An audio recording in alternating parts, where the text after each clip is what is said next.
C'est l'heure des informations sur la télévision nationale. Bonjour à tous et bienvenue. Dans les titres de l'actualité, après la sortie médiatique de Maître Adrien Rongbedi, son parti, l'UP, le Renouveau, réagit.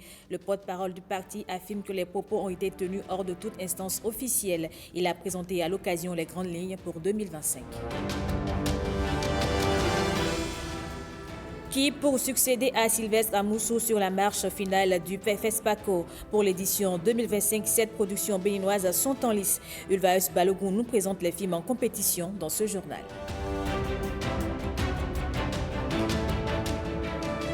Et puis l'interactualité sera un résumé de la situation en République démocratique du Congo et du sommet de la communauté économique des États de l'Afrique centrale en Guinée équatoriale.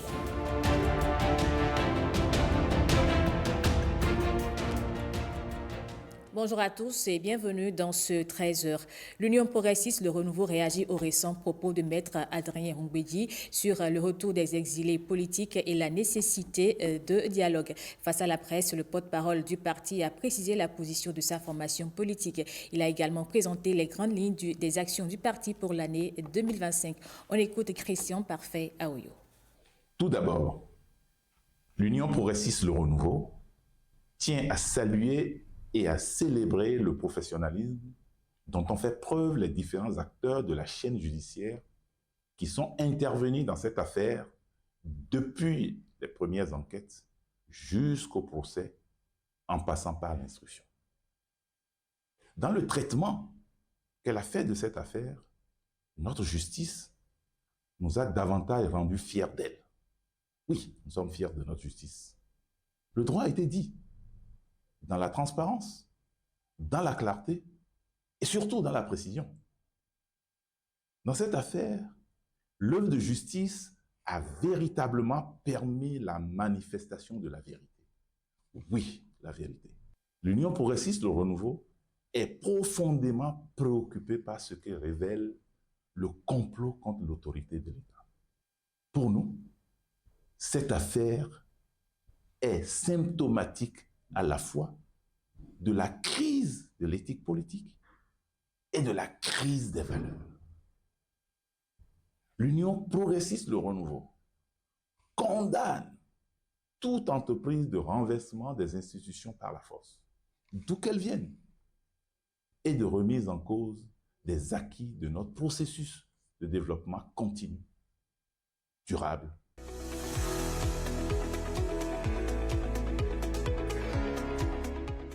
Les propos ont été tenus hors toute instance du parti par le patriarche qui, pour être l'une des personnalités tutélaires du parti, n'en a toutefois pas reçu mandat pour s'exprimer ainsi en son nom. Le président du parti lui a déjà fait part de la surprise, de l'étonnement, voire de l'incompréhension des militants du parti. L'Union progressiste, le Renouveau, considère que la réforme du système partisan dont elle est le produit demande beaucoup de sacrifices. Il ne peut pas être aisé, à un moment ou à un autre, de faire face à toutes les contraintes et surtout au renoncement que cette réforme nous impose. Renoncer aux privilèges, aux intérêts préservés pendant des décennies, au confort, je dirais même à une certaine satisfaction morale, peut être difficile, et le parti en convient. Toutefois, il urge que chacun fasse abstraction de sa personne pour que vive la République. Oui, la République. C'est important de voir le pays et de s'oublier un peu pour accepter durablement la réforme du système partisan et toutes les réformes d'ailleurs.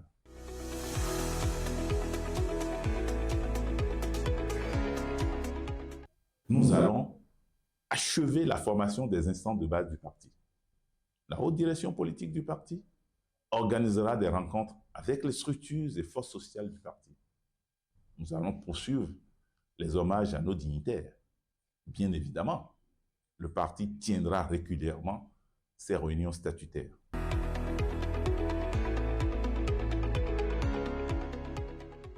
La ministre de l'Enseignement supérieur et de la Recherche scientifique était à l'Université nationale d'agriculture. Elle a pu apprécier sur place le travail accompli par les dirigeants et l'ensemble du personnel. Un travail satisfaisant, nous rapporte ici Calvador Aronou et Yves-Patrick Locaux. C'est très pratique ce que nous venons faire ici. La ministre de l'Enseignement supérieur et de la Recherche scientifique à l'écoute de la communauté universitaire de la Maison Verte.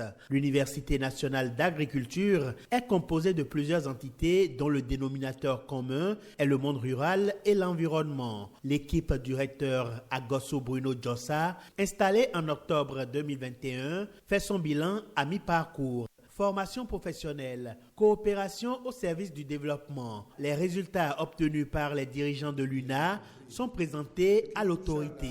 Il est évident qu'à cette occasion, nous puissions également voir comment vous jouez votre présence sur ce territoire.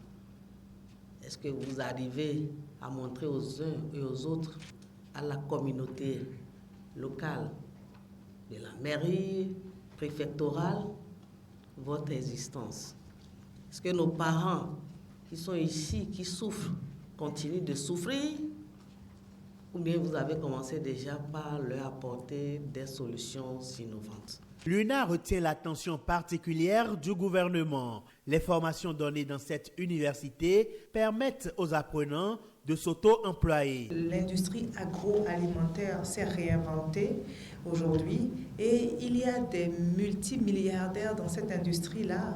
Ce n'est pas en apprenant à être cadre qu'on devient forcément multimilliardaire, mais en sortant de l'UNA, on peut devenir multimilliardaire. Je voudrais que tous les étudiants ici sachent qu'ils représentent l'espoir.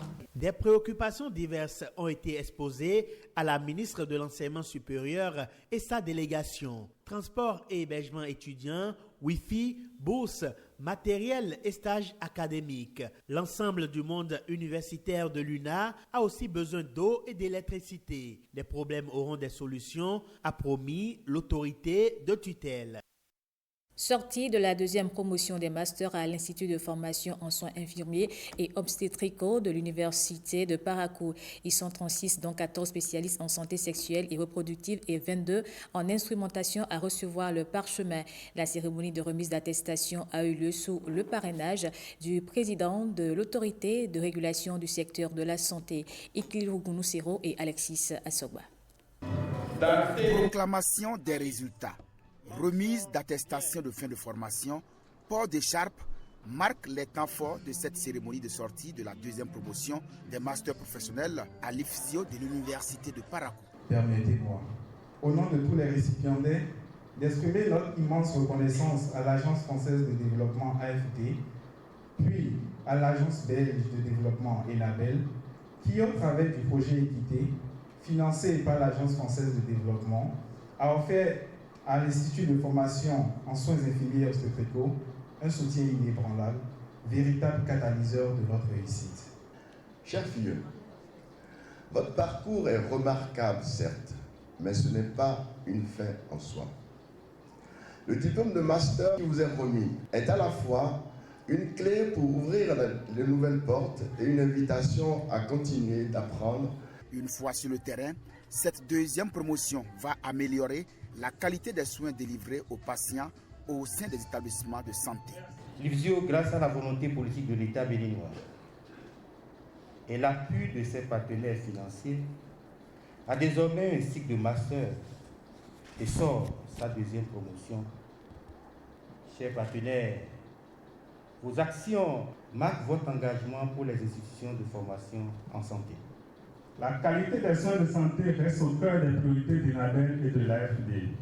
C'est pourquoi nous poursuivons notre engagement à travers la seconde phase du projet Équité D qui a été déjà lancé pour la période 2024-2028. Tout en félicitant les auditeurs, le représentant du ministre de la Santé invite les lauréats à faire preuve de professionnalisme et d'éthique dans l'exercice de leur profession avant de faire cette annonce. Je voudrais rassurer les nouveaux diplômés que les dispositions sont d'ores et déjà prises pour leur insertion dans l'emploi, comme cela a été le cas pour leurs aînés des premières promotions de master. D'abord, le recrutement sur les ressources propres des formations sanitaires, Puis le recrutement à la fonction publique au cours de la deuxième session des concours de recrutement des 796 agents autorisés par le gouvernement. Avec la sortie de ces 36 auditeurs, l'Institut de formation des soins infirmiers et obstétricaux est une fois encore mis sur orbite, ceci grâce à ses partenaires techniques et financiers, l'AFD et Enabel. Pendant ce temps, le Haut Commissariat à la prévention de la corruption est en guerre contre le fléau en milieu scolaire. En partenariat avec l'ONG Meilleure Amitié en Action, il a initié des séances de sensibilisation à l'endroit des élèves d'un collège privé de Porto Novo, Miché Elegbert et Yves-Patrick Loco. Exigez-vous des cadeaux de votre petit ami, votre fiancé ou votre conjoint. Cela peut s'assimiler à de la corruption. En milieu scolaire surtout, la corruption doit être combattue. L'ONG Meilleure Amitié en Action sollicite le Haut Commissariat à la prévention de la corruption pour discuter avec des élèves d'un collège de Porto Novo. Nous sommes à la veille de la Saint-Valentin. C'est l'occasion pour les enfants de se retrouver à la dérive dans des déviances aussi bien sexuelles que d'autres. Alors pour cadrer un peu les enfants et profiter pour leur montrer les méfaits de la corruption pour notre société, nous avons sollicité l'accompagnement technique du Haut Commissariat à la prévention de la corruption. Le message est apparemment bien passé. L'engagement est pris et une unité focale de l'institution chargée de la prévention de la corruption au Bénin sera mise en place dans le collège visité par l'ONG Meilleure Amitié en Action. Nous avons beaucoup plus appelé l'attention des apprenants sur les méfaits de la corruption sur leur propre vie et sur le développement économique et social du pays. Et nous les avons amenés également à prendre un engagement parce qu'il y en a qui, de façon générale, n'ont pas encore connu beaucoup plus ce qu'on appelle corruption. Il y en a qui sont beaucoup plus ancrés et qui l'ont reconnu, mais qui se sont engagés à changer. J'ai retenu que même si la corruption est une mauvaise chose et beaucoup de gens ont peur de la dénoncer, il faut vraiment la dénoncer pour le stopper. Ça peut gâcher l'avenir des apprenants. Et la corruption, pour prévenir la corruption, on doit dénoncer la corruption et même si on a peur de le faire ouvertement, on peut le faire anonymement. Ce que c'est que la corruption, ces manifestations, tout a été dit aux apprenants qui adoptent désormais un leitmotiv. La corruption ne passera plus par moi et par toi. Allons à présent à la découverte de cette intelligence artificielle pensée et conçue par des Béninois. OneAI est une plateforme générative de tests de photos et de vidéos. Elle est déjà disponible. OneAI, la plateforme aux couleurs du Bénin, c'est un sujet signé Rebecca Kenjangoune, Ernest Tétégou et Arnaud Tossé. L'intelligence artificielle. Elle bouleverse les codes et s'impose aujourd'hui aux humains. L'IA pour trouver un emploi, l'IA pour trouver l'amour ou encore l'IA pour générer des contenus automatisés à l'image de cette plateforme OneAI, une prouesse de l'intelligence artificielle qui génère des données grâce à ses algorithmes dont des tests, des vidéos ou images pour le développement des stratégies d'affaires, la rédaction des blogs et email. Sur la plateforme, les gens peuvent accéder à des fonctionnalités comme la génération de tests, c'est-à-dire que vous voulez avoir des idées de blog, vous voulez écrire des contenus, que ce soit pour votre article de presse, que ce soit pour votre blog et bien d'autres. Donc vous avez la possibilité d'avoir ces fonctionnalités sur le site. Mais également, vous pouvez par exemple décider de transformer un audio en test. Donc vous pouvez transcrire votre audio en test. Vous pouvez également, à partir d'un test, transformer ce test-là en voix off également. Et un autre exemple, imaginez que vous avez une plateforme, genre un site internet d'e-commerce par exemple, et vous avez un problème de ce que vos utilisateurs, vos prospects ont besoin d'avoir des réponses à cette question, mais vous n'avez souvent pas cette disponibilité, vous n'avez pas cette présence-là continue sur ce site. Vous pouvez, sur cette plateforme-là, créer votre propre chatbot et fournir donc des informations, c'est-à-dire entraîner ce chatbot par rapport aux informations de votre plateforme, aux informations de ce site. Et ce chatbot sera placé donc sur votre plateforme, sur votre site e-commerce. Et désormais, lorsque les utilisateurs viennent, ils pourront poser toutes sortes de questions. Et comme l'IA a été déjà entraînée via vos propres informations, l'IA répondra comme si c'était vous qui étiez derrière votre ordinateur à répondre à vos utilisateurs. One & I est entièrement pensé et conçu par Paul Arnaud Degueno, journaliste, spécialiste de l'innovation dans les médias.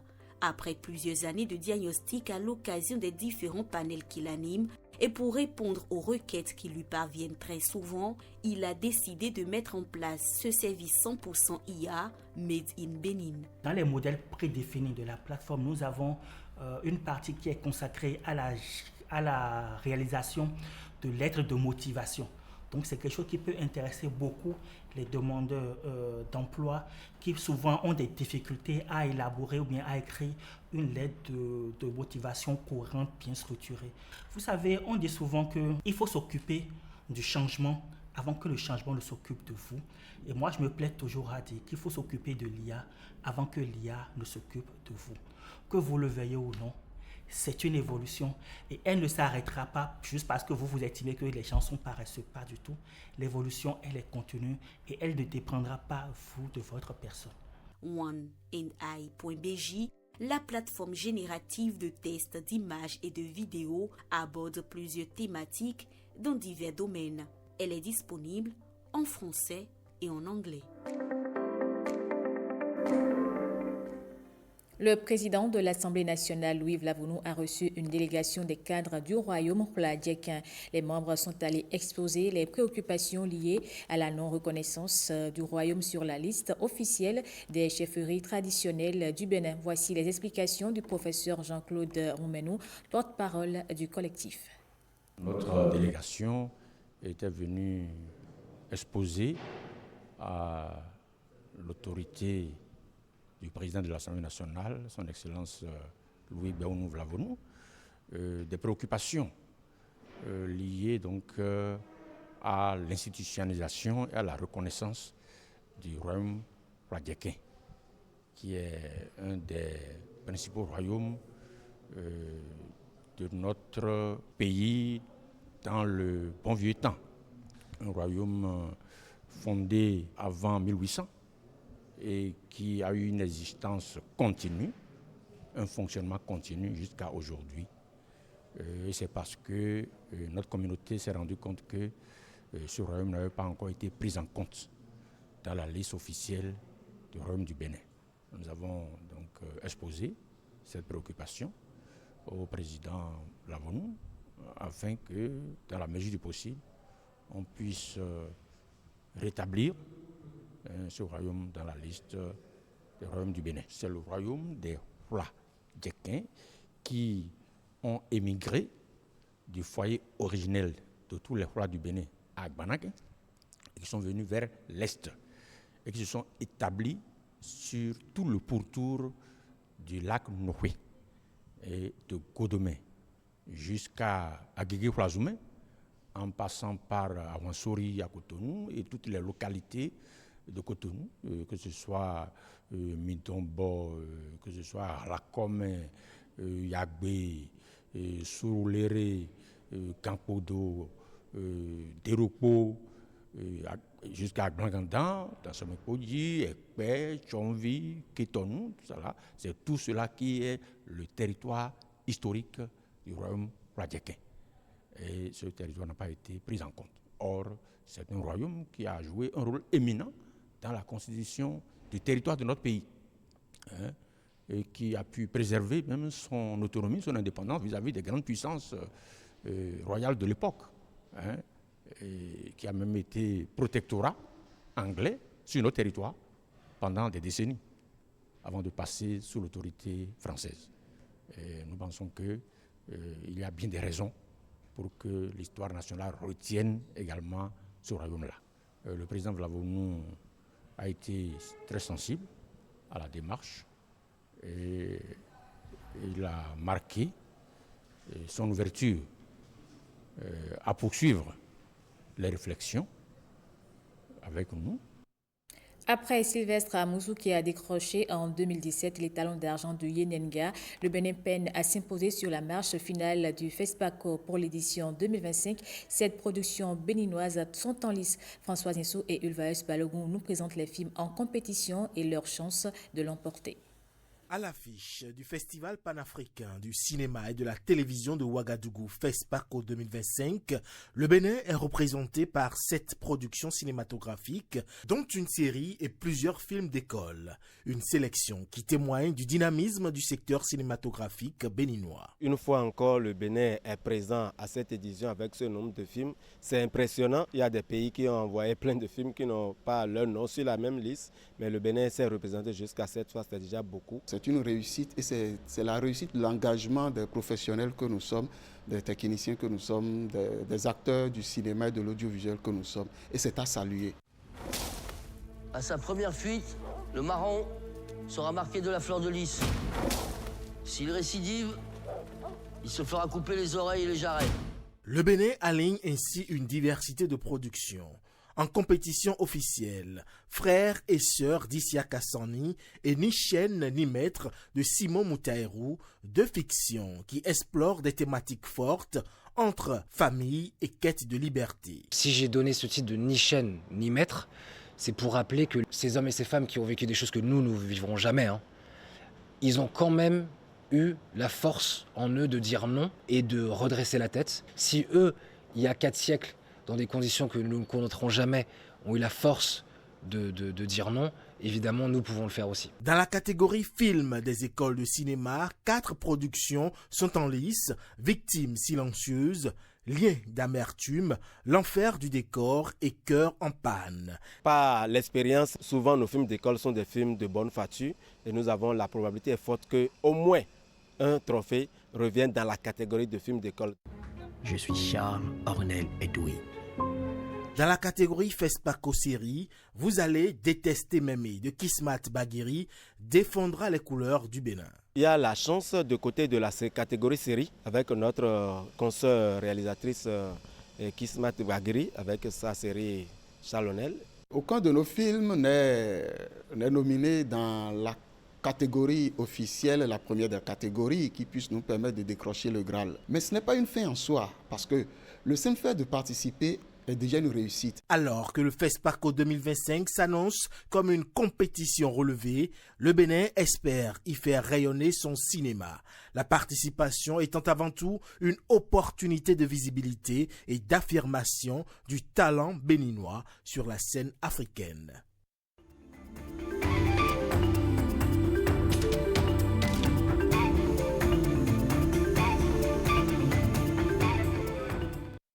Le dossier du jour s'intéresse à notre pays qui s'est qualifié pour le groupe 2 de la Coupe Davis en battant la Lettonie. Cette qualification marque une étape importante pour le tennis béninois qui progresse sur la scène internationale et peut viser encore plus haut. Coupe Davis, une marche en avant pour le Bénin. C'est un sujet signé Blaise Adampo.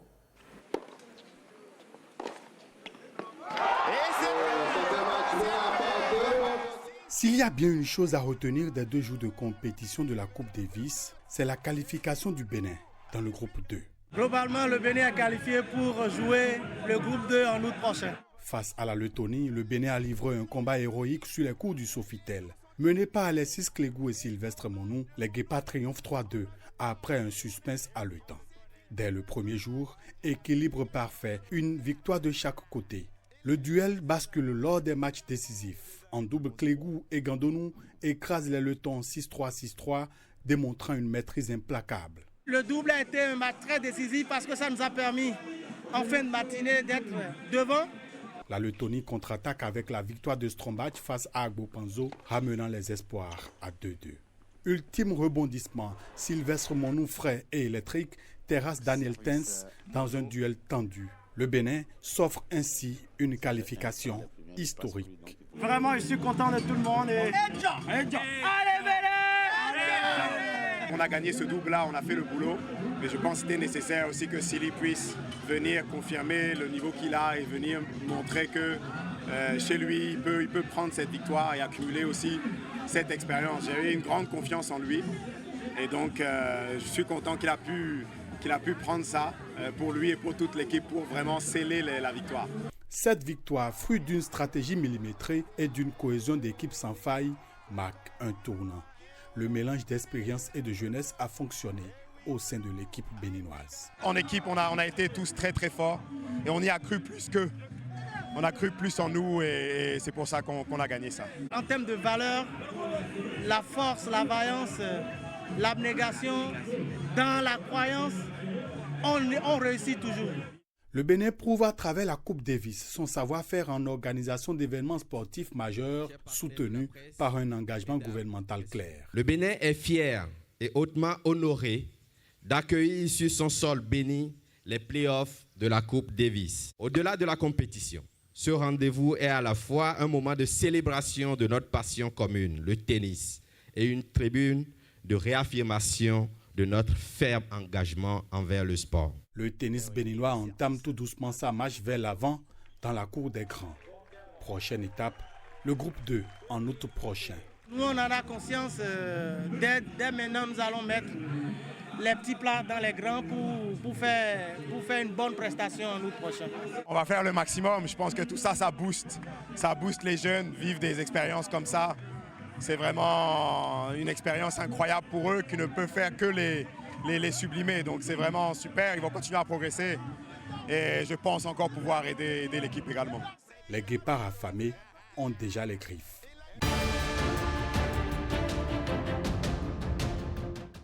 En interactualité, Génial Afoudamoussi Agboka nous résume la situation en République démocratique du Congo et le sommet de la communauté économique des États de l'Afrique centrale en Guinée équatoriale. Suivez. Crise en RD Congo. Certains établissements scolaires de Bukavu, capitale de la province du Sud Kivu, ont décidé de suspendre leurs activités jusqu'à nouvel ordre. Cette décision est motivée par la crainte d'une attaque imminente du groupe armé M23. La communauté économique des États de l'Afrique centrale appelle à une cessation immédiate des hostilités entre le Rwanda et la République démocratique du Congo. Un appel lancé depuis Malabo où se tient un sommet entre les pays membres de la communauté. Au cours des assises, le président équato-guinéen Teodoro Obiang a dénoncé une situation humanitaire alarmante dans la région de la RDC. Parlant toujours de la situation en RD Congo, des supporters du pays vivant au Cap, une ville sud-africaine, ont manifesté contre la situation. Ces choses doivent s'arrêter maintenant. Kagame doit arrêter, scandent ces manifestants. Le président du Rwanda, Paul Kagame, est arrivé au sommet de la EAC SADC en Tanzanie. Le dit sommet réunit les 8 pays membres de la communauté des États d'Afrique de l'Est et les 16 pays membres de la communauté de développement de l'Afrique australe. Cette rencontre va également être marquée par la présence du président congolais Félix Tshisekedi, dont la venue a été confirmée par vidéoconférence. Au Sénégal, plus précisément à Mbao, une dizaine de membres de familles de personnes décédées ou disparues en migration ont assisté à une séance de prière en hommage à leurs proches. C'est à l'occasion de la mobilisation internationale Commémore Action. Puis heure nocturne après une tentative d'immolation par le feu à Sousse, grande ville du centre de la Tunisie. Des images diffusées sur les réseaux sociaux montrent des affrontements entre des habitants et la police dans la nuit de jeudi à vendredi devant un commissariat après qu'un jeune homme en conflit avec la police a tenté de s'immoler par le feu. C'est la fin de ce journal. Merci à vous de l'avoir suivi.